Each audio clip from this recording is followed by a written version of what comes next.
प्रधानमंत्री नरेंद्र मोदी जी ने देश को आश्वस्त किया है कि इस टर्म में देश विश्व की तीसरी सबसे बड़ी अर्थव्यवस्था बनने जा रही है। और ये साधारण उपलब्धि नहीं है, पूरा विश्व इसको गहराई से देख रहा है, बड़ी गंभीरता से देख रहा है, समझ रहा है कि ये आगे आने वाले दिनों में प्रधानमंत्री मोदी जी के नेतृत्व में होने जा रहा है। फिर एक बार मोदी सरकार आना निश्चित है और शायद इस बात से राहुल गांधी जी बड़े परेशान नजर आते हैं और अपने बयानों के साथ विदेश और देश के निवेशकों को एक भय के वातावरण में निवेश ना करें, इसके लिए उत्साहित करने की कोशिश कर रहे हैं। हम सब जानते हैं कि इक्विटी मार्केट अलग अलग समय पे चुनाव आ रहे हैं, तो चुनाव के हिसाब से अलग अलग आंकड़े जब रिजर्व बैंक पेश करता है, अलग अलग विकास के आंकड़े जब आते हैं, उसके हिसाब से इक्विटी मार्केट में बदलाव होते रहता है। और ये दुनिया भर में इस प्रकार से इक्विटी मार्केट चलती है। कोई बड़ा इवेंट ना भी हो तो भी इक्विटी मार्केट में उतार चढ़ाव साधारणतः चलते रहते हैं। देखना यह रहता है कि लंबे अरसे में इक्विटी मार्केट में क्या हुआ है।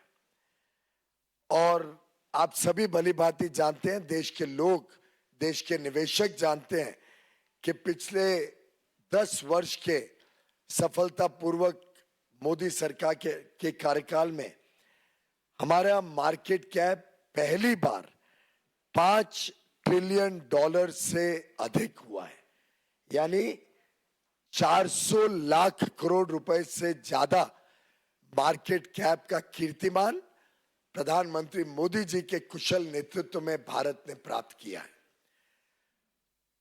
और आज भारत का जो इक्विटी मार्केट है, ये पहली बार विश्व की 5 बड़ी अर्थव्यवस्थाओं की जो मार्केट कैप है उसमें से एक भारत बना है।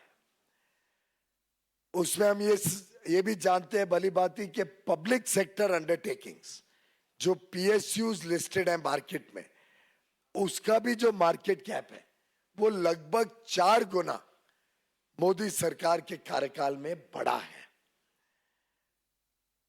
एक डेटा पॉइंट आपको देता हूं जिससे मुझे पूरा विश्वास है भारत की जनता भी बड़ा गर्व महसूस करेगी कि आज से 10 वर्ष पहले जब यूपीए की सरकार थी, जिसका नेतृत्व गांधी परिवार करता था, उस कांग्रेस यूपीए की सरकार के समय भारत का मार्केट कैप मात्र 67 लाख करोड़ था। ओनली 67 लाख करोड़ का मार्केट कैप मई 2014 में विरासत के रूप में मोदी जी को मिला। आज वो बढ़कर 6 जून यानी आज के दिन बढ़कर 415 लाख 415 लाख करोड़ भारत का मार्केट कैप है। आप सब अनुमान लगा सकते हैं कि ये जो बढ़त 348 लाख करोड़ की बढ़त हुई है 10 वर्ष में, ये जो पिछले 60-65 वर्षों में कुल मार्केट कैप था उससे 5 गुना से ज्यादा बढ़त सिर्फ मोदी सरकार के समय देश ने अनुभव किया है। 67 lakh crores in May 14, increase of 348 lakh crores in 10 years, and today the market. Well, that was former Union Minister Piyush Goyal responding to Mr. Rahul Gandhi and the Congress charges about what happened post the exit polls to the stock market, and you know how the BJP was speaking to some of the investors is what Mr. Rahul Gandhi alleged. He said that this is the biggest scam now in the country, so the response really coming in from the BJP explaining about the same.